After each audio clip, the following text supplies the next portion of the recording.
Эфир абхазского телевидения продолжает русская служба новостей. Здравствуйте. И в начале выпуска коротко о главном. Генпрокуратура подвела итоги работы за полугодие. Абхазский таможенный пост Федеральной таможенной службы России в Гулырыпше наделен новыми полномочиями. МЧС Абхазии провело операцию по спасению туристов на перевале Химса в верховьях реки Гумиста. А-Мобайл запустил новую услугу QR Pay.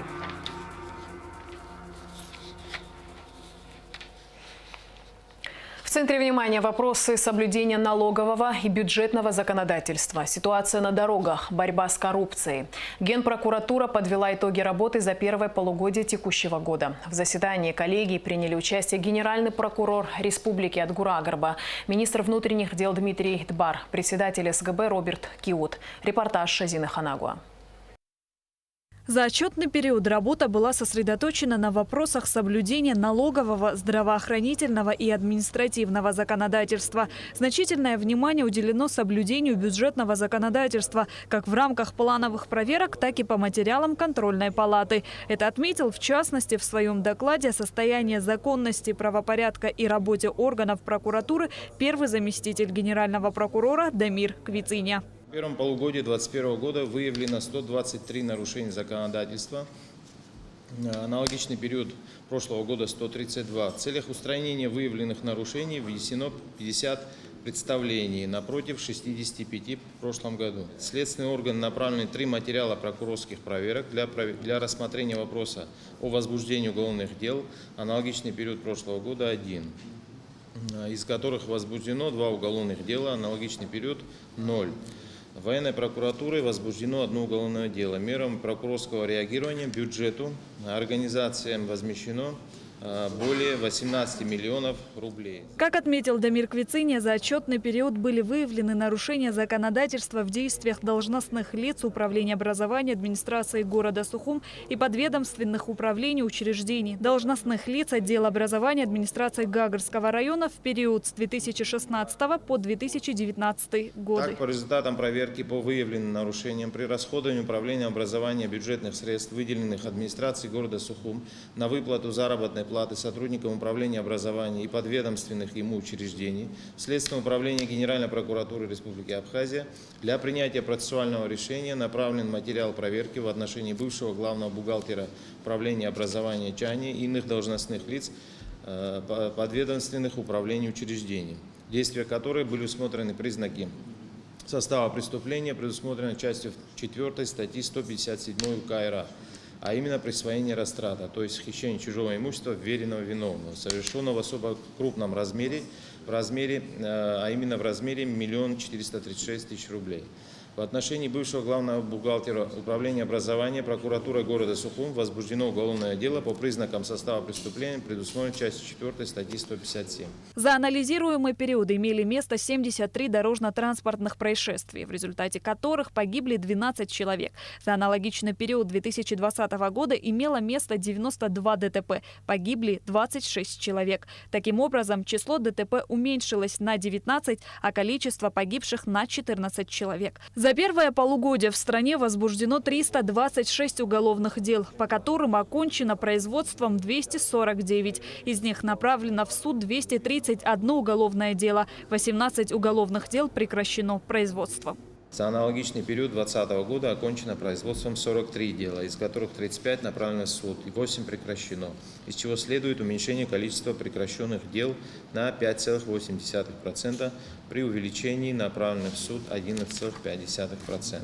Органами МВД за 6 месяцев 2021 года расследовано 281 уголовное дело, из которых окончено 210, из них 197 направлено в суд и 13 прекращены производством. Важнейшим направлением деятельности прокуратуры Абхазии была и остается борьба с коррупцией. Текущий год объявлен генеральным прокурором годом активной бескомпромиссной борьбы с коррупционными преступлениями. За анализируемый период следственной частью Следственного управления Генеральной прокуратуры возбуждены уголовные дела коррупционной направленности, вызвавшие значительный общественный резонанс. В отношении главного врача ГУ Республиканская больница Гургулия, его заместителя Вовба, штатного сотрудника больницы СКО по факту превышения должностных полномочий с причинением тяжких последствий материального ущерба на сумму 875 802 рубля и хищение имущества больницы путем присвоения в особо крупном размере на сумму 869 949 рублей. Не менее громкое уголовное дело по факту хищения денежных средств фонда репатриации путем присвоения в особо крупном размере на общую сумму 25 296 598 рублей возбуждено 23 марта 2021 года в отношении бывшего министра по репатриации Дбар Беслана Андреевича, директора ООО «Ремстрой» Лакирбая Амирана Георгиевича и инженера по техническому надзору фонда репатриации Кови Дениса Романовича по признакам преступления, предусмотренной частью 4 статьи 156 Уголовного кодекса. Следственным управлением Генпрокуратуры расследовалось уголовное дело, возбужденное в отношении начальника приемника распределителя МВД по факту превышения должностных полномочий, выразившегося в освобождении административно арестованного в отсутствие соответствующего решения суда, которое окончено производством и Сухумским городским судом вынесен обвинительный приговор. Верховный суд направлено на уголовное дело для рассмотрения по счету по факту умышленного убийства общеопасным способом в центре города Сухум на набережной Махаджиров, Шамба, Авицба, Киртава, совершенной вооруженной бандой в составе Чкадов, Ганба, братьев Ахалая, Блаба.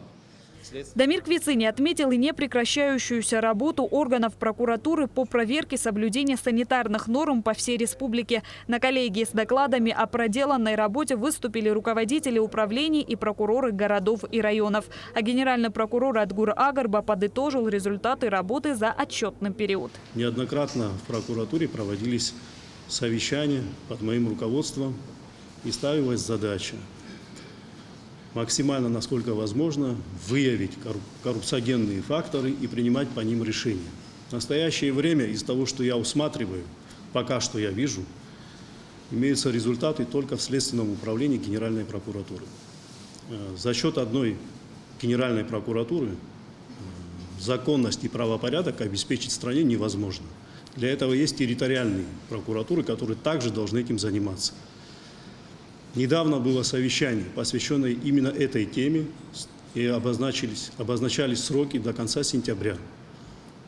Никто, кроме гальского прокурора, который недавно к нам обращался, пока что еще не предлагал каких-то серьезных проверок, не обращался за помощью в Генеральную прокуратуру. Я больше эту тему с вами обсуждать не буду. За полгода, да за 1,5 года ни одного материала нет. Только прокуратура города, вот сейчас прокурор города обозначил, никто ни одного материала не возбудил. Ни по одной проверке. Такая работа не принимается. Я еще раз говорю, я больше это повторять не буду. В декабре месяце будут кадровые решения. И вы увидите, какого характера. Найдем людей, которые будут делать это более грамотно, профессионально и качественно. Работа должна быть наступательной и последовательной, а не вяло-текучая. Такая работа нас не устраивает. Адгур Агарба призвал прокуроров усилить работу в области борьбы с коррупционными преступлениями, в том числе и в районах. Шазина Ханагу, Алексей Гухава, Абхазское телевидение.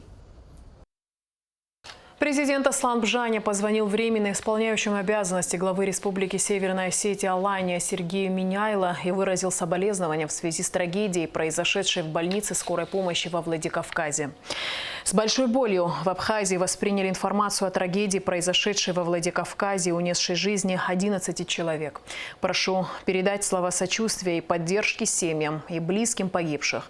Желаю скорейшего выздоровления пострадавшим в результате технической аварии в больнице, отметил Бжаня. Как ранее сообщали российские СМИ, 9 августа в больнице скорой помощи Владикавказа взорвалась труба под землей, которая поставляла кислород для больных. Военнослужащие аэродрома 4-й армии ВВС и ПВО Южного военного округа, дислоцированного в Северной Осетии Алании, доставили газообразный кислород в Республиканскую клиническую больницу скорой медицинской помощи Владикавказа. Командование ЮВО приняло решение на оказание помощи республике силами аэродромной службы. Колонна машин ЮВО из Моздока прибыла в медучреждение. Военнослужащие приступили к перекачке 1,5 тонн газообразного кислорода в накопители больницы. Об этом сообщает пресс-служба ЮВО. Продолжаем выпуск. Вице-президент Бадра Гунба провел рабочее совещание, посвященное вопросам прописки граждан Абхазии, постоянно проживающих за пределами республики, абазин, добровольцев, репатриантов.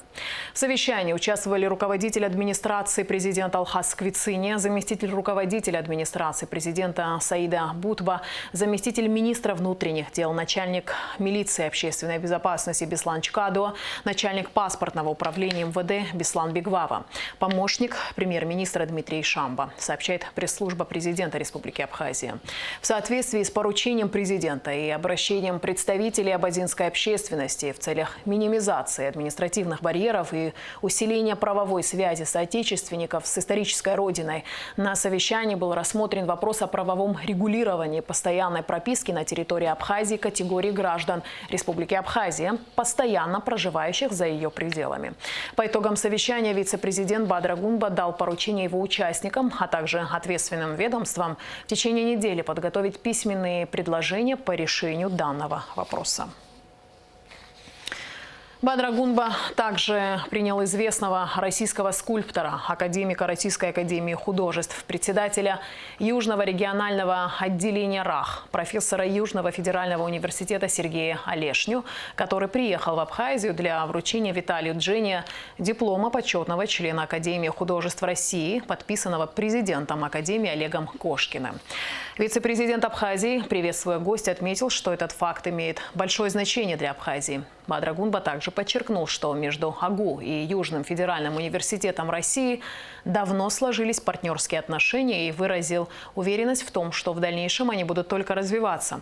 В свою очередь академик Олешня заявил, что Российская академия художеств готова всячески оказывать содействие абхазским художникам в организации выставок и пленэров в различных регионах России.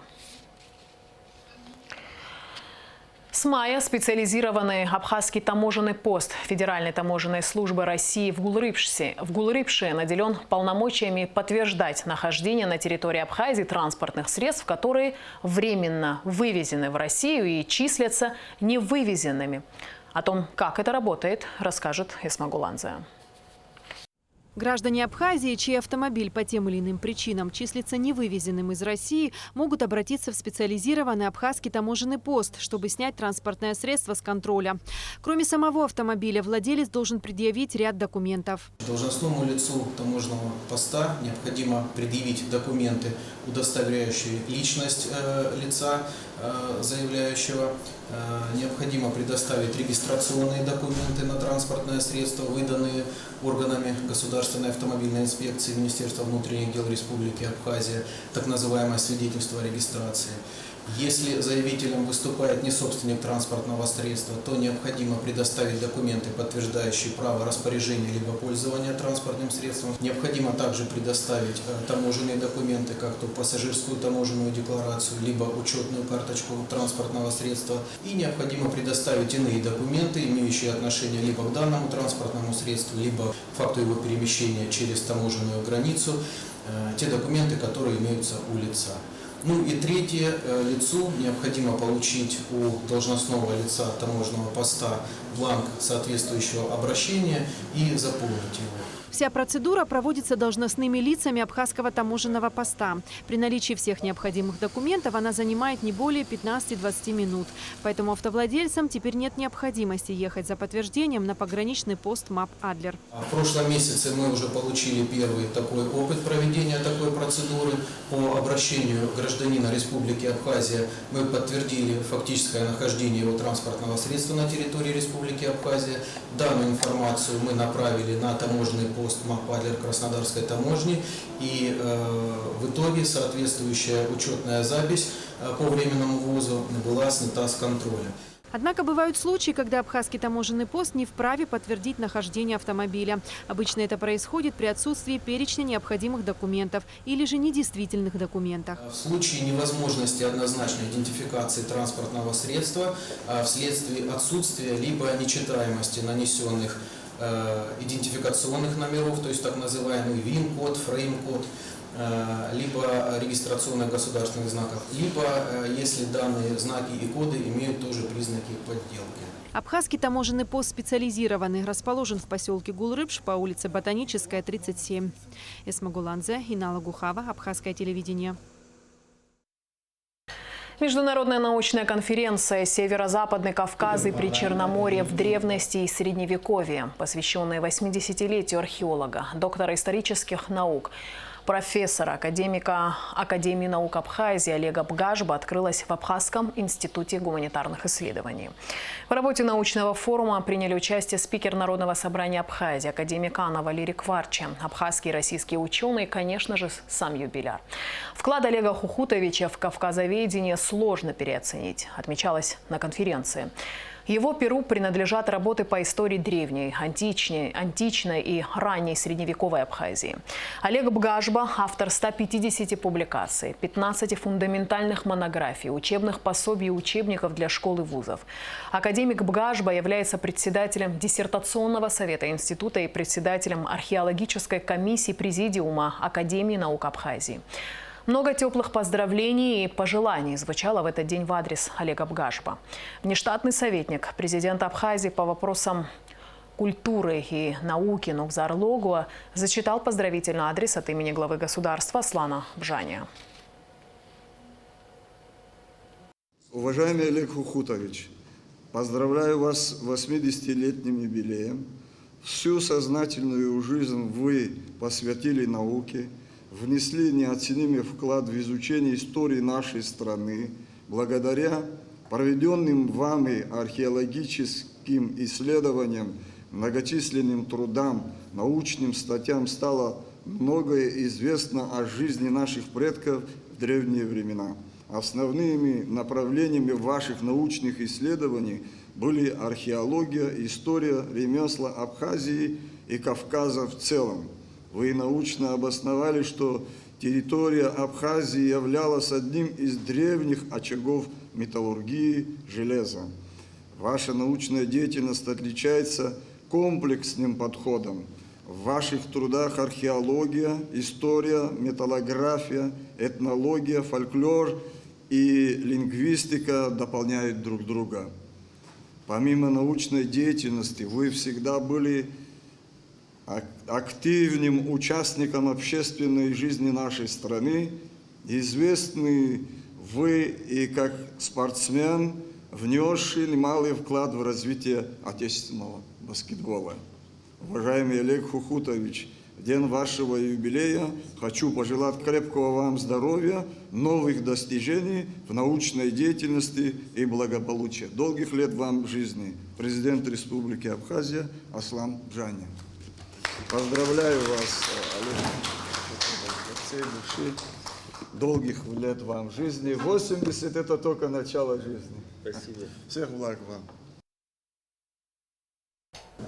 Вклад академика Бгажба в исследование ремесел и древних производств Абхазии, замок Баграта в исследовании Бгажба, древние мифы в труде Олега Бгажба, по следам кузнеца Айнара. Вот темы лишь нескольких докладов, прозвучавших в первый день конференции. Международная научная конференция «Северо-Западный Кавказ и Причерноморье в древности и Средневековье» будет проходить 2 дня.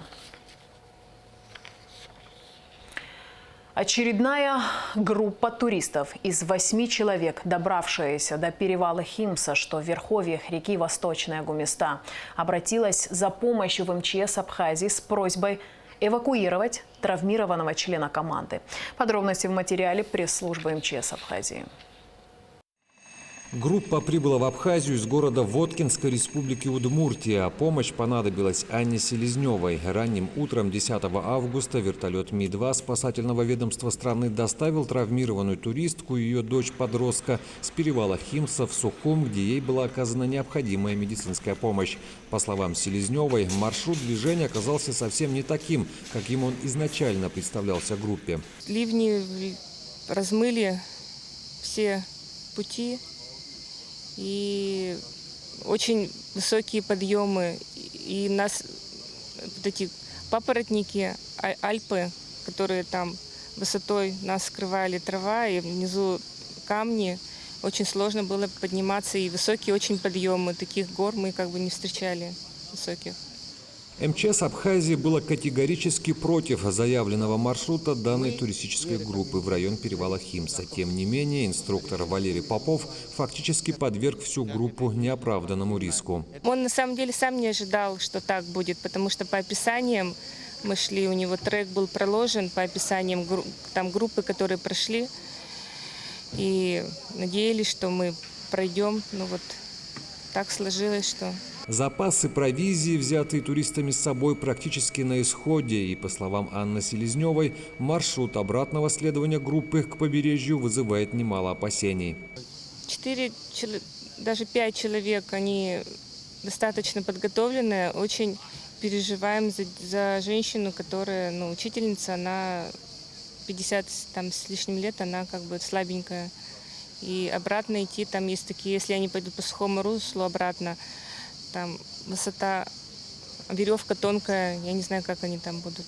Вот если вот разматывать обратно, и когда мы шли второй день, там как серпантин, там очень высокие такие обрывы, и там размытые дороги, нету почти ее. Мы просто вот на палках, можно сказать, над обрывом висели. В МЧС Абхазии возникло немало вопросов к руководителю группы Валерию Попову по части формирования и подготовки группы, включения в ее состав несовершеннолетнего подростка и выбору данного особо сложного маршрута.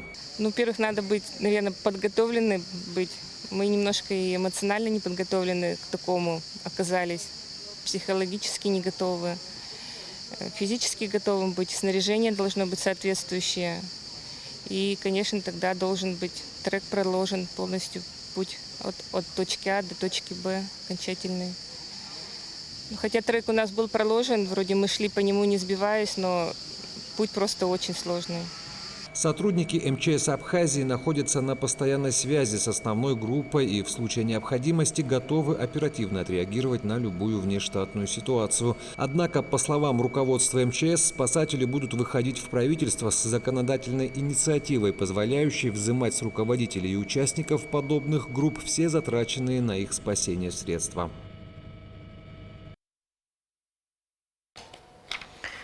10 августа известному композитору, народному артисту Республики Абхазия Леониду Чепелянскому исполнилось бы 80 лет. Леонид Васильевич Чепелянский – композитор, заслуженный деятель искусства Абхазии, Абхазской АССР, народный артист Республики Абхазия, член Союза композиторов СССР и Республики Абхазия, автор многих музыкальных произведений, составляющих золотой фонд абхазской классики. Широко известны такие его произведения: «Сюита для струнного оркестра», «Концерт для фортепиано и симфонического оркестра», «Абхазская увертюра для симфонического оркестра», «Дмитрий Гулия», «Увертюра для симфонического оркестра» и многое другое. Сам композитор в одной из своих публикаций писал: «Абхазское музыкальное народное творчество – отражение всей истории народа, ее радости и горести.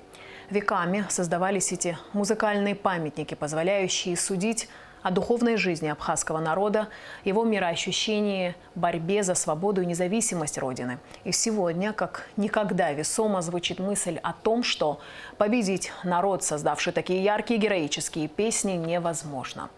Леонид Чепелянский широко известен как в Абхазии, так и за ее пределами. Музыка Чепелянского звучит во многих фильмах, в том числе и в художественном фильме по мотивам рассказа Фазиля Искандера «Время счастливых находок».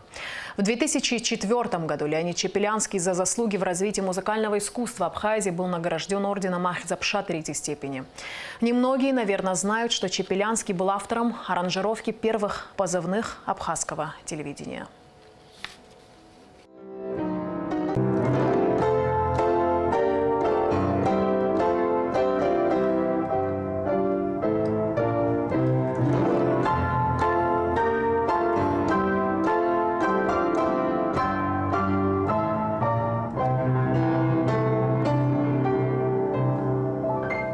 Когда я узнал, что готовится наше абхазское телевидение,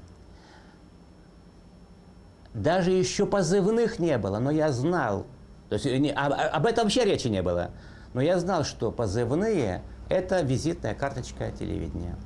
И я думал, если будет такая возможность, я должен написать позывные. Ну, так получилось, что был конкурс. Значит, наши многие композиторы, музыканты написали, и был выбор. Ну, если говорить честно, тут важно, что эта тема музыкальная, она любому абхазцу близка. А вот что дальше происходило, это уже, значит, на телевидении, работники телевидения знают, что я уехал в Тбилиси записывать эти позывные на грузинское телевидение. И они костьми легли там, чтобы этой записи не было. То есть я какие-то хитрости, какие-то, понимаете, значит, вот такие, значит, фокусы делал, чтобы все же запись эта происходила. Ну почему? Потому что эта тема, она в политическом отношении говорила о свободе абхазского народа. И я знаю, я был на банкете по случаю открытия телевидения, и мне комплименты говорили, значит, работники, режиссеры телевидения, что позвонили многие, значит, телезрители, и некоторые говорили, мы плакали, когда услышали первые звуки этого телевидения. Это, конечно, здорово. QR-код вместо наличных. Амобайл запустил новую услугу QR Pay. Год назад компания создала электронный кошелек Амобайл, функционал которого рос с каждым месяцем, и теперь у жителей и гостей Абхазии появилась возможность бесконтактной оплаты с помощью смартфона и QR-кода. Подробности в репортаже Сарии Кварацхели. QR-код пока еще новое слово в нашем лексиконе, но уже собрало вокруг себя множество приверженцев. Главное достоинство любого штрих-кода – максимальная простота использования. Не стало исключением из этого правила и QR-код. Все, что требуется от пользователя – кликнуть по иконке программы сканера и навести камеру смартфона на изображение кода. Все остальное смартфон сделает сам. Теперь и у жителей и гостей Абхазии есть возможность бесконтактной оплаты. Уже сегодня в 400 торговых точках от продуктовых магазинов, кафе, салонов красоты до гостиниц установлены QR-коды. После запуска кошелька Amobile мы задумались о бесконтактной оплате по QR-кодам. В России и в других странах это давно используется и сейчас набирает активную популярность. Люди устали пользоваться наличкой, и по карте не везде возможно оплатить, поэтому мы подумали, почему бы не дать возможность оплачивать просто по смартфону. Так и родился сервис QR Pay, оплата по QR-кодам. Оплата может быть по карте Apra, Visa, MasterCard, Google, Apple Pay. То есть мы сделали все, чтобы это было просто и удобно для человека. Для тех, у кого есть наше приложение, они автоматически имеют внутри уже кошелек Amobile. Его можно пополнять тоже разными способами. Это у нас в офисах, это онлайн любыми. То есть те же карты Visa, MasterCard и Apra. То есть либо перекидывать с баланса, кому как удобно. И им тоже можно расплачиваться по QR. И правда, современные пользователи смартфон неразделимы. Мы можем забыть дома все, что угодно. Деньги, карту, очки, ключи, но не смартфон. А QR Pay только набирает популярность в стране. Кто-то еще не успел опробовать новый способ оплаты, а кто-то уже взял за привычку сканировать QR. Ну, во-первых, это занимает долю секунды. Можно быстро и без всяких затрат времени это делать. И это очень удобно. Я жила и училась долгое время в России, и поэтому могу сделать сравнение. Там мы постоянно пользовались Apple Pay, оплачивали покупки онлайн, и это очень удобно. И наконец-то в родной стране, доме появилась такая функция и облегчила нам жизнь. Кафе в центре столицы Jazz V стало частью новой услуги оплаты от Amobile QR Pay. Очень удобно, говорят владельцы. Мы считаем, что данная услуга – это будущее. Будущее оплаты. Во-первых, большая часть наших посетителей – это все-таки гости нашей столицы, и они предпочитают расплачиваться безналичным, в первую очередь бесконтактной оплатой. QR Pay – это та самая функция, которая может дать им то, что необходимо, и нам, соответственно, тоже. Ну, во-первых, мы работаем в период катастрофической пандемии. Люди не хотят носить с собой наличные, не хотят носить с собой карты, не хотят их использовать. QR Pay дает абсолютный бесконтакт. Человеку не нужно вводить никакие цифры, человеку не нужно трогать дополнительное оборудование. Человек в собственном мобильном устройстве может совершенно спокойно расплатиться за свой заказ.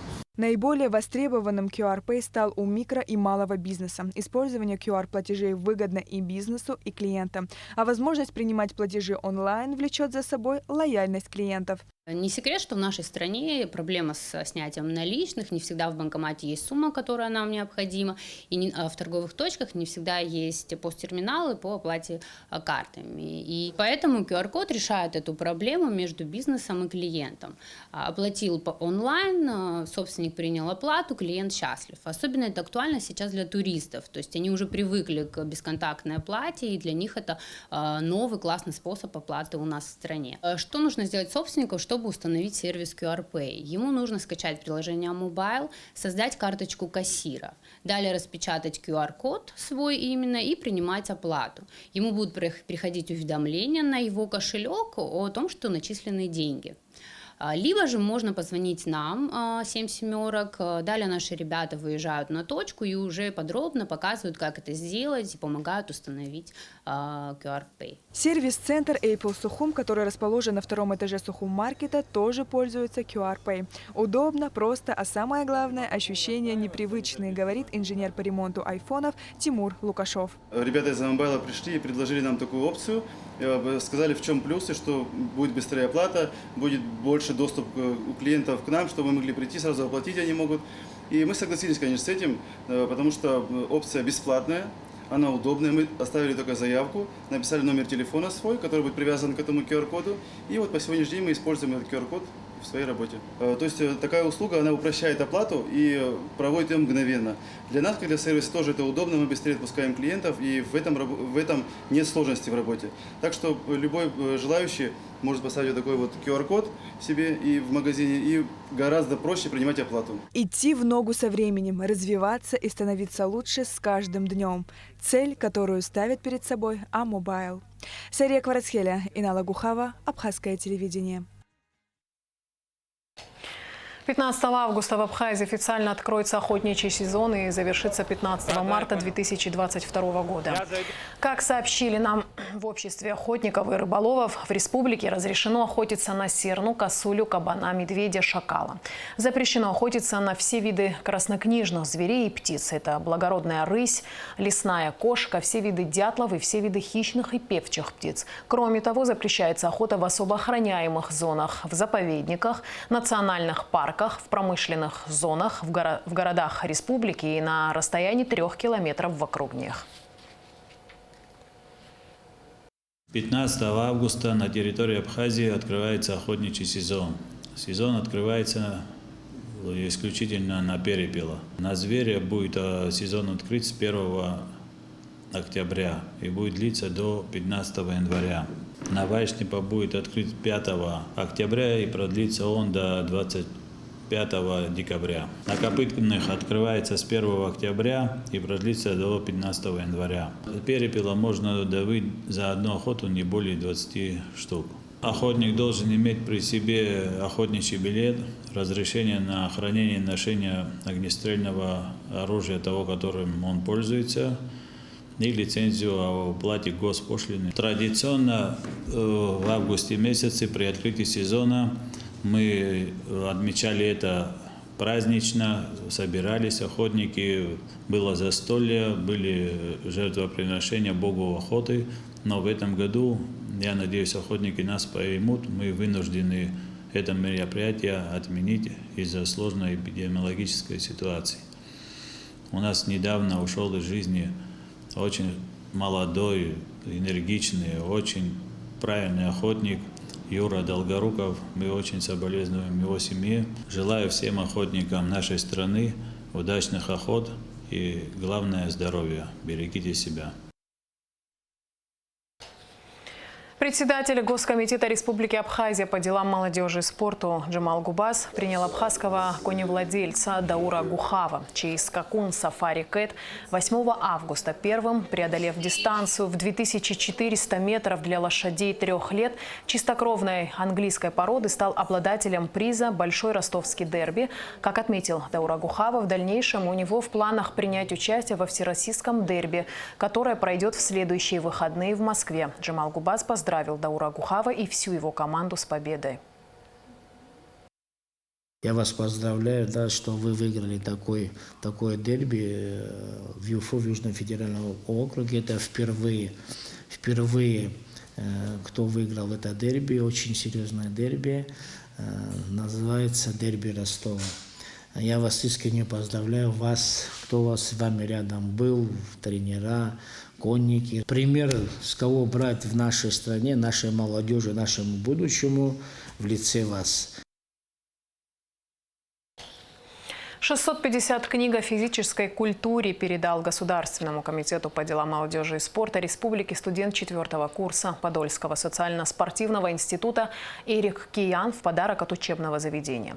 Это стало возможным в рамках подписания соглашения о сотрудничестве между Абхазским государственным университетом и Подольским социально-спортивным институтом. Руководство Госкомитета по делам молодежи и спорта выражает благодарность Подольскому институту за предоставленные книги. Эрик Киян заинтересован в развитии физической культуры в нашей стране. Он является председателем студенческого совета в Подольском институте и выражает готовность продолжать работу. Я бы хотел выразить однозначно признательность и благодарность руководству этого института. У нас с ними подписан договор еще в 2019 году. Руководитель института очень знающий, очень профессиональный человек. Это Нелюбин Владимир Валентинович. Он сюда тоже приезжал, и мы с ним здесь общались. Находили однозначно точки соприкосновения. Человек, который старается развивать на самом деле науку спортивную. Человек, который сам в прошлом спортсмен, да, ну и уже многие годы работает, как говорится, в области образования, спортивного образования в том числе. Наш вот этот молодой человек Эрик, он поступал в этот институт. Именно согласно нашим взаимоотношениям Госкомспорта и института. И я очень надеюсь, что он в дальнейшем тоже продолжит работать в сфере физической культуры и спорта, ну, возможно, в менеджменте. Мы надеемся, что он и спортивную сторону тоже изучил, потому что для нас судейство тоже достаточно серьезная проблема в некоторых видах спорта. То есть, если наша сторона, абхазская сторона, я имею в виду, будет более активная и инициативная, то со стороны этого вуза Подольского, да, я думаю, что много чего хорошего и интересного и необходимого мы можем еще получить. Так как я отсюда, мне бы хотелось, чтобы физическая культура развивалась здесь, так как это сейчас очень важный фактор. И начали развивать эту тему. Соответственно, прошли встречи тут. Был заключен договор с АГУ о сотрудничестве и начали развивать эту тему. И как первая ласточка, вот это в дар были переданы книги в количестве 650 штук. Это научно-образовательная литература. Значит, она вся по тематике касается физической культуры в основном. Ею можно, естественно, обучаться, использовать в обучении как тренерам, которые уже занимаются профессиональной деятельностью, так и будущим специалистам. От руководства городского округа Подольск и от Подольского социально-спортивного института руководство выражает большую благодарность спорткомитету за сотрудничество. И мы надеемся на дальнейшее сотрудничество в области физической культуры. И хочу сказать, читайте книги. И в конце выпуска традиционно о погоде. По сообщению Гидромедцентра, в среду 11 августа в Абхазии ожидается облачная погода с прояснениями. Местами ночью и к концу дня пройдут сильные ливневые дожди с грозой. Днем местами возможен кратковременный дождь. Ночью и утром туман. Температура воздуха ночью плюс 19-24, днем 26-31. Температура морской воды плюс 27. На этом наш выпуск завершен. Всего доброго и до встречи в эфире.